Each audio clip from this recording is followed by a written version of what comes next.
नमस्कार। चिंतन मनन की इस श्रृंखला में प्रस्तुत है आज का चिंतन।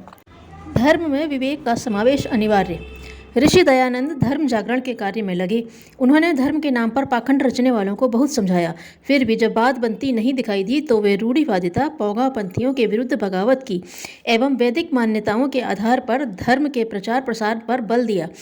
इलाहाबाद की एक घटना है कि एक कुंभ मेले में लाखों की भीड़ थी। एक व्यक्ति को स्नान करने की इच्छा हुई। उसका अपना कोई स्थान नहीं था, सो सामान कहाँ रखे। उसने बालू में ही सामान गाड़ दिया, ऊपर से एक बेदी बना दी, फूल इत्यादि स्थान की पहचान के लिए रख दिए, एक झंडी भी लगा दी। वह स्नान करने गया। कुछ लोगों ने वेदी बनाते और फूल झंडी आदि लगाते देखा तो लगा कि यहाँ कोई विशेष धार्मिक कृत्य चल रहा है। सारे लोग वैसी ही वेदी बनाने लगे, फूल झंडी लगाने लगे। जब वह व्यक्ति स्नान करके आया तो देखा कि वहाँ कई वैसी ही वेदियाँ बनी हुई थीं और उन पर फूल एवं झंडियाँ लगी हुई थीं। वह बड़े असमंजस में फंस गया, किस वेदी को हटाए, किसके नीचे अपना सामान खोजे। उसने बहुत सा प्रयास किया पर उसकी वाली वेदी मिली नहीं। कई वेदियों को खोद डाला। निराश होकर जन सामान्य की इस मूर्खता को कोसता हुआ अपने घर चला आया। धर्म के रूप में कौन किस लिए कब क्या कर रहा है, इसे सही ढंग से न समझकर अंधा अनुकरण करने लगना धर्म नहीं, घोर अज्ञान भरा कृत्य है, जो न स्वयं के लिए सुखदायी है न औरों के लिए। कृष्ण की रासलीला की एवं अन्य वैसे ही कार्यों की जो पुनरावृत्ति कर धर्मशील बनना चाहते हैं, वे भ्रम में ही हैं। उनसे धर्म नहीं अधर्म बढ़ेगा। सत्य एवं विवेक की कसौटी ही धर्म का स्वरूप तय करती है। सत्य को पूर्वाग्रहों से मुक्त होकर ही अपनाया जा सकता है, जैसा कि संत तुलसीदास ने अपनाया। भागवत कथा इत्यादि ग्रंथ संस्कृत में लिखने की परंपरा चली आ रही थी।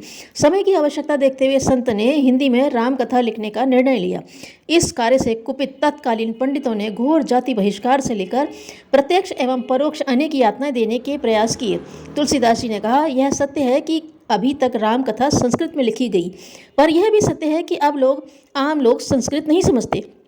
अब उन तक रामचरित्र की प्रेरणा पहुंचाने, उनके कल्याण का रास्ता खोलने के लिए उसे हिंदी में लोक भाषा में लिखा जाना आवश्यक है। इस सत्य के साथ लोक मंगल का आदर्श जुड़ा हुआ है। मैं तो इसे ही अपनाऊंगा। गोस्वामी जी ने परंपराओं की तुलना में विवेक को महत्व दिया, रूढ़िवादिता की अपेक्षा यथार्थता को चुना। भारतीय संस्कृति में स्मृतियों का लेखन जीवनचर्या के आदर्श स्वरूप को लेकर ही हुआ है। आचार संहिता के रूप में स्मृतियाँ रची गई हैं। बिना किसी पूर्वाग्रह के देश काल परिस्थितियों के आधार पर ही स्मृतियाँ लिखी जाती रहीं। उनसे बदली हुई परिस्थितियों में लोगों को समय समय पर दिशा मिलती रही। धर्म में सत्य विवेक का समावेश बिना किसी दुराग्रह के सदैव बने ही रहना चाहिए, तभी धर्म रहता है। अन्यथा वह रूढ़िवादिता एवं ढकोसला भरा कृत्य बन जाता है। धन्यवाद।